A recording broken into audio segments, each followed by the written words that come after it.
Dia na História, com Carlos Bastos. Mr. Gorbachev, tear down this wall. I have a dream. Aqui, posto de comando do movimento das Forças Armadas. É fazer a conta.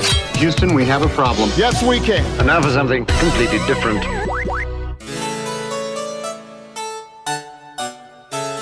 Wolfgang Amadeus Mozart nasceu em Salzburgo, na Áustria, 3 meses depois do nosso terremoto de 1755.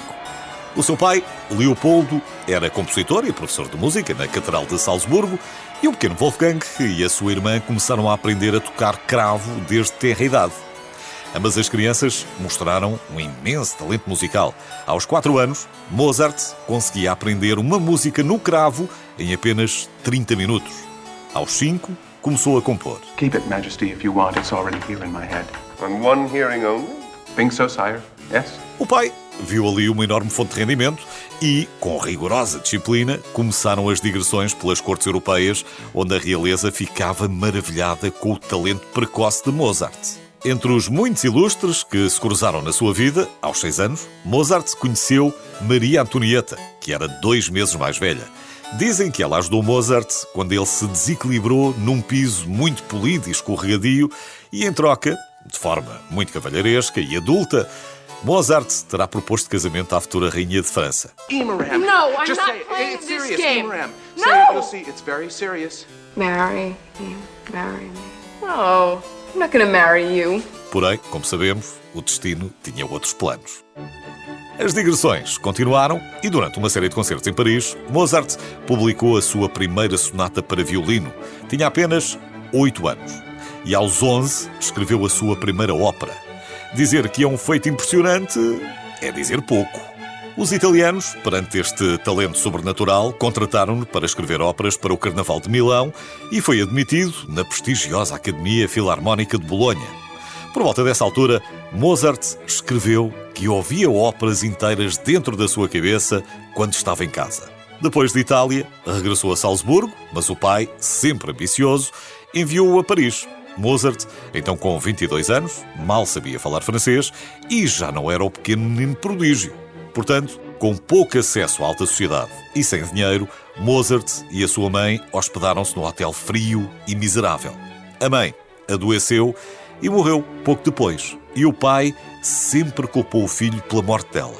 Depois de Paris, Mozart voltou para Salzburgo e encontrou um emprego como organista da corte, mas não era feliz. O seu patrono só queria que ele compusesse músicas para a igreja. Quando visitaram Viena, desentenderam-se e Mozart demitiu-se, optando por ficar na capital, onde, durante o resto da sua vida, conquistou fama, mas pouca estabilidade financeira, muito por causa das suas extravagâncias. Em Viena, o iluminismo estava no auge. As noites pertenciam aos ricos, que assistiam a óperas e iam a bailes de máscaras extraordinários. Em suma, Mozart estava no seu habitat natural. Começou com apenas um aluno, mas em menos de nada entrou no coração da vida social vienense. E ninguém conseguia resistir ao apelo popular dos seus concertos para piano e sinfonias. Um ano depois, casou-se com a soprano Constance Weber. Mudou-se para uma casa melhor e adotou um estorninho como animal de estimação. Os estorninhos, caso não saiba, são excelentes imitadores. Apesar de gostar muito de animais e de ter tido outros, este era especial. E quando morreu, Mozart organizou uma cerimónia muito elaborada onde compareceram os seus amigos. O estorninho morreu uma semana depois do pai de Mozart ter falecido. E se o pássaro teve direito a uma cerimónia grandiosa, o pai não. Aliás, Mozart nem sequer foi a Salzburgo para o funeral do pai. Algumas das suas sinfonias, concertos e óperas mais conhecidas surgiram nos seus últimos anos e a sua última obra foi um Requiem.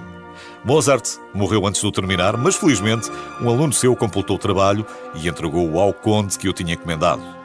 Mozart morreu cedo, morreu com 35 anos e a causa da morte ficou registada como tuberculose. Mas rapidamente surgiu um boato de que ele teria sido envenenado por Antonio Salieri, um influente compositor de ópera e um músico excepcional.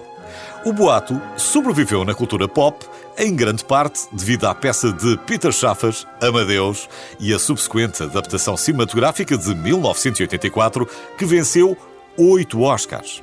Porém, Em 2008, investigadores da Universidade de Amsterdão provaram que o boato era falso e que Mozart morreu de uma infecção na garganta que depois se espalhou ao resto do corpo.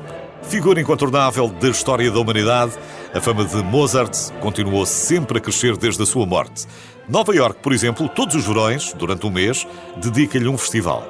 E Salzburgo celebra com uma festa de 11 dias o aniversário dele em janeiro. Na verdade, uma percentagem impressionante da economia de Salzburgo é baseada no turismo de Mozart, com todo o tipo de merchandising que possa imaginar, desde porta-chaves a t-shirts, passando por chocolates, canecas, pianos, cabeleiras, etc. Wolfgang Amadeus Mozart foi autor de mais de 600 obras, mudou a história da música e influenciou inúmeros compositores até aos nossos dias.